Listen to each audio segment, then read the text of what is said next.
Avez-vous déjà repensé à une relation passée en vous demandant « Était-ce de l'amour ou étais-je simplement manipulé émotionnellement ?»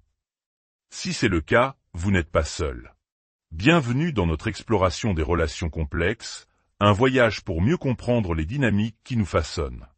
Aujourd'hui, nous allons aborder un sujet délicat mais essentiel, les relations avec des personnalités narcissiques. Ce sont souvent des personnes qui, au premier abord, peuvent sembler charmantes, charismatiques, pleines d'esprit. Les débuts peuvent être enivrants, passionnés. Mais avec le temps, un sentiment de malaise s'installe. On se retrouve à marcher sur des œufs, à se sentir constamment confus, à se demander ce que l'on a fait de mal. On se dit, cette relation est toxique. Et puis soudain, un moment de tendresse, un geste grandiose vient balayer tous les doutes, nous faisant espérer que les choses vont changer. Ce cycle d'espoir et de déception est épuisant et a un coût psychologique immense. Pour naviguer dans ces eaux troubles, il est crucial d'avoir les bons outils, de savoir reconnaître les signes, de comprendre les mécanismes en jeu, et surtout, d'apprendre à se protéger pour préserver son estime de soi et sa santé mentale. Plongeons ensemble dans ce sujet pour y voir plus clair. Pour commencer, il faut poser une définition simple. Qu'est-ce qu'un narcissique ? Imaginez une personnalité comme un ensemble de traits. Une personne peut être têtue, une autre peut être agréable. De la même manière, une personne narcissique possède une personnalité caractérisée par plusieurs traits dominants. Le premier, et le plus fondamental, est un faible niveau d'empathie. Je ne dis pas une absence totale d'empathie, mais une empathie très faible ou sélective. Ils savent comment l'activer quand ils en ont besoin, pour charmer ou pour obtenir quelque chose. Mais au quotidien, ils ont une réelle difficulté à se connecter aux sentiments des autres. Ensuite, il y a le sentiment de droit acquis, l'arrogance, un égoïsme qui peut sembler pathologique. Ils ont un besoin excessif d'admiration. Nous aimons tous être appréciés, mais pour eux, c'est un besoin vital. S'ils ne l'obtiennent pas, ils peuvent devenir très en colère. Ils gèrent très mal les émotions fortes et n'ont aucune tolérance à la frustration. Si vous ne dites pas ou ne faites pas exactement ce qu'ils veulent, ils peuvent entrer dans une rage folle ou, à l'inverse, utiliser le traitement silencieux, se retirer, devenir passif-agressif. Pour eux, les relations sont souvent une question de contrôle et de domination.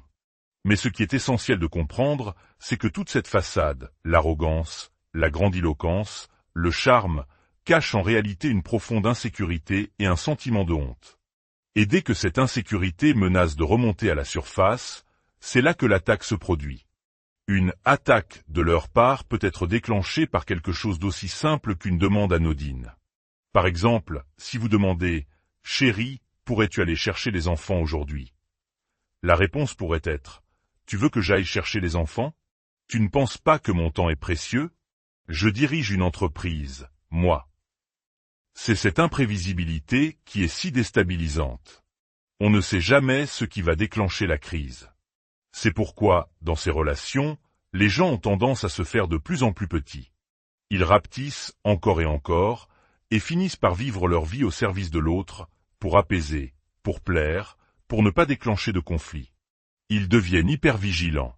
Le piège, c'est que ces relations ne sont pas horribles tous les jours. Il y a des moments lumineux. Comme nous l'avons dit, ils peuvent être charmants, intelligents, drôles. La vie sexuelle peut être intense. Vous pouvez partager des passions, avoir des conversations fascinantes. Ils peuvent même être de merveilleux parents par moments. Et ce sont ces moments brillants qui nous font douter de notre propre jugement. On se dit, peut-être que j'exagère, peut-être que ce n'est pas si grave. Ce va-et-vient constant entre les bons et les mauvais moments crée une dynamique que les psychologues appellent un lien traumatique. C'est ce qui nous maintient coincés. Avec le temps, on finit par se blâmer. Si seulement j'avais dit ça différemment. Si seulement la maison avait été plus propre. Je n'aurais pas dû critiquer le fait qu'il soit rentré tard. On commence à s'autocritiquer pour des besoins et des questions tout à fait légitimes. C'est un processus insidieux qui érode l'estime de soi. Et cela est encore plus prononcé si une personne a grandi avec un parent narcissique. Elle a déjà appris à se faire petite pour survivre, et la relation amoureuse devient simplement le deuxième chapitre de la même histoire. Il existe une idée reçue selon laquelle les personnes ayant eu des parents narcissiques recherchent activement ce type de partenaire. C'est un mythe que j'aimerais déconstruire. On ne cherche pas la souffrance. Ce qui se passe, c'est que les personnalités narcissiques sont souvent, en apparence, l'archétype de la réussite. Elles sont confiantes, charismatiques, séduisantes, elles présentent bien sur le papier. Elles savent aussi repérer nos blessures les plus profondes et appuyer dessus. Si votre famille vous a toujours dit que vous n'étiez pas très intelligent, le narcissique vous dira « Je te trouve tellement brillant ». Et cela agit comme un baume, une guérison temporaire de cette blessure. Ce n'est donc pas que les personnes issues de familles narcissiques sont plus attirées par eux. C'est plutôt qu'elles sont plus susceptibles de rester coincées dans la relation, parce que cette dynamique leur est familière. Elles ont normalisé le fait de devoir mériter l'amour. Une autre erreur courante est de ne penser qu'à une seule forme de narcissisme, le narcissique grandiose, celui qui est ouvertement arrogant, qui se vante. Mais il existe plusieurs sous-types, et c'est pourquoi beaucoup de gens ne réalisent pas qu'ils sont dans une relation toxique de ce genre. Leur partenaire ne correspond pas au cliché. Il est important de comprendre que le narcissisme existe sur un spectre. À l'extrémité la plus légère, on trouve une personne qui est simplement immature sur le plan émotionnel, superficiel. C'est l'homme de 50 ans qui veut encore jouer aux jeux vidéo toute la journée et qui fait une crise si on lui demande de vider le lave-vaisselle.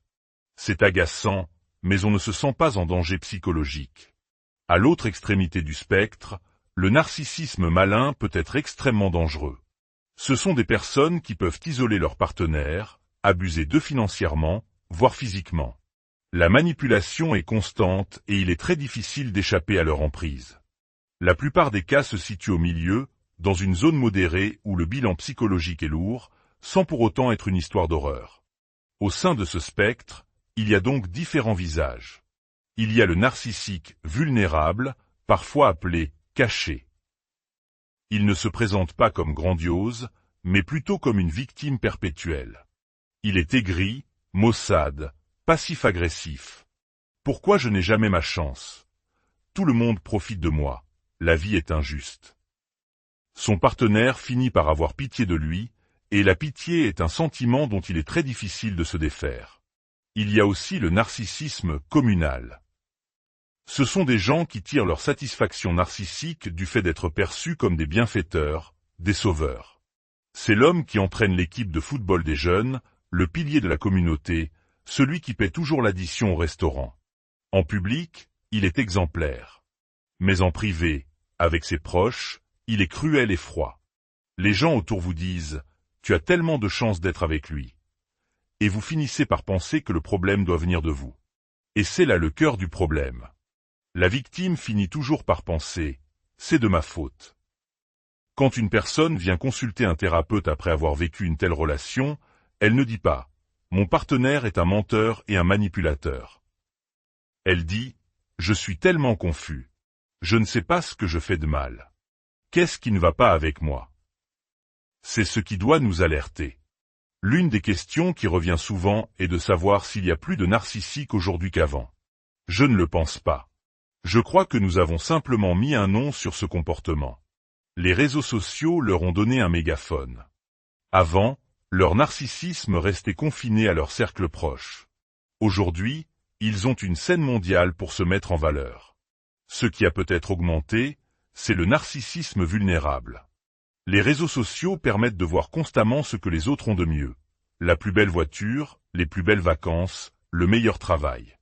Pour une personne qui se sent perpétuellement lésée, c'est une source constante de frustration et de colère. Parlons maintenant d'une période de la vie particulièrement vulnérable. Le milieu de vie, la période autour de la quarantaine et de la cinquantaine. Pour les femmes, c'est un moment de grand changement. La périménopause, la ménopause, les enfants qui quittent la maison, les remises en question professionnelles. Une femme à ce stade de sa vie peut être plus vulnérable aux relations narcissiques pour plusieurs raisons.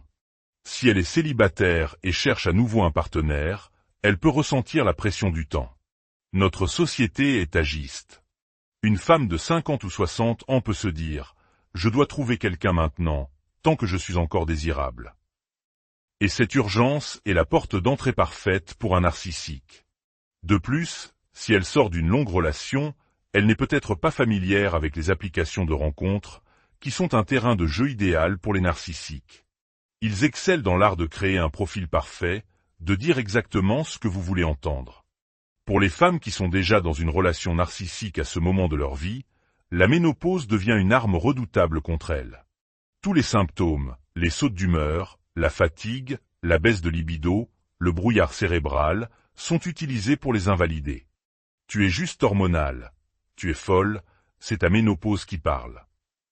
Alors qu'elle se sent déjà mal dans son corps, son partenaire narcissique ne lui offre aucun soutien, mais plutôt de la critique, voire du dégoût.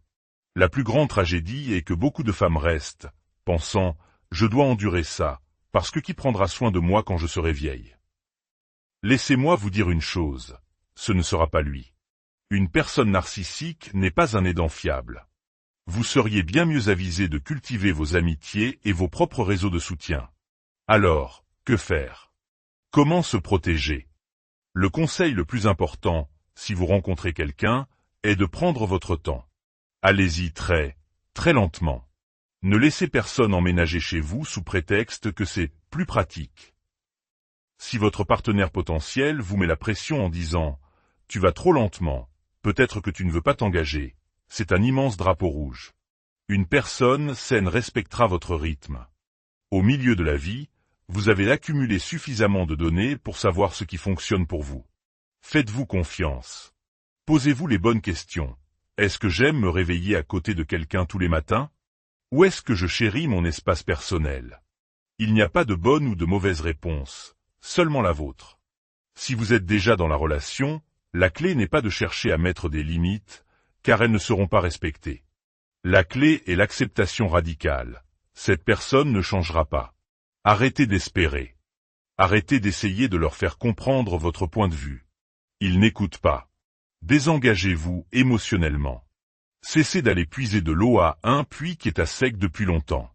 Et surtout, ne vous isolez pas. Le pouvoir d'une relation narcissique réside dans l'isolement de sa victime. Maintenez vos amitiés, parlez à des gens de confiance. Entendre d'autres voix, d'autres perspectives, c'est ce qui vous empêchera de croire que la version déformée de la réalité qu'on vous impose est la seule qui existe. Vos amis, votre communauté, ce sont vos espaces anti-détournement cognitif. Réfléchissons un instant ensemble à travers quelques scénarios. Est-ce un comportement narcissique ou simplement celui d'un crétin? Scénario 1. Après quelques mois de relation, il oublie complètement votre anniversaire. Ni appel, ni message. Quand vous en parlez, il répond « Tu sais bien que je ne suis pas bon avec les dates. » Cela pourrait être juste un manque de tact. Mais la différence réside dans la suite. S'il ajoute « Je suis vraiment désolé, je sais que ça t'a blessé. Laisse-moi me rattraper. » C'est un crétin qui essaie de s'améliorer. S'il dit « Tu as quel âge, 6 ans? Pourquoi ton anniversaire est si important ?» Nous sommes dans le territoire du narcissisme. Scénario 2. Chaque fois que vous essayez de parler de vos sentiments, il dit que vous réagissez de manière excessive ou que vous êtes trop émotive. C'est une forme de détournement cognitif ou gaslighting. Si c'est un comportement répété, cela indique clairement une dynamique narcissique. Scénario 3. Vous lui annoncez une promotion au travail et il réagit à peine. Plus tard, il lance une pique. Bon, ne prends pas la grosse tête non plus. Les narcissiques sont extrêmement compétitifs et insécurisés. Votre succès est une menace pour eux. Si ce type de réaction est constant face à vos réussites, c'est un signe très révélateur. Scénario 4. Vous demandez juste une soirée pour vous, un peu d'espace. Il répond « Ah, donc je ne compte pas du tout pour toi », puis vous ignore pendant des jours. C'est une manipulation typique du narcissique vulnérable. Votre besoin d'autonomie est perçu comme un abandon, et il vous punit pour cela. Une personne saine, même si elle se sent un peu triste, comprendrait votre besoin. En conclusion, s'il y a une chose à retenir, c'est celle-ci. Construisez et entretenez votre réseau de soutien. Vos amis, votre famille, vos communautés. Ce sont les personnes qui vous connaissent, qui vous valident et avec qui vous vous sentez en sécurité psychologique. Une relation narcissique est psychologiquement dangereuse. En vous entourant de personnes saines, vous créez un bouclier protecteur. Vous vous rappelez qui vous êtes vraiment, loin du miroir déformant que l'on vous tend. Si cette discussion a résonné en vous, n'hésitez pas à la partager. Parfois, mettre des mots sur une expérience confuse est le premier pas vers la guérison. En vous abonnant, vous nous aidez à continuer d'explorer ces sujets vitaux pour notre bien-être. Prenez soin de vous, et rappelez-vous que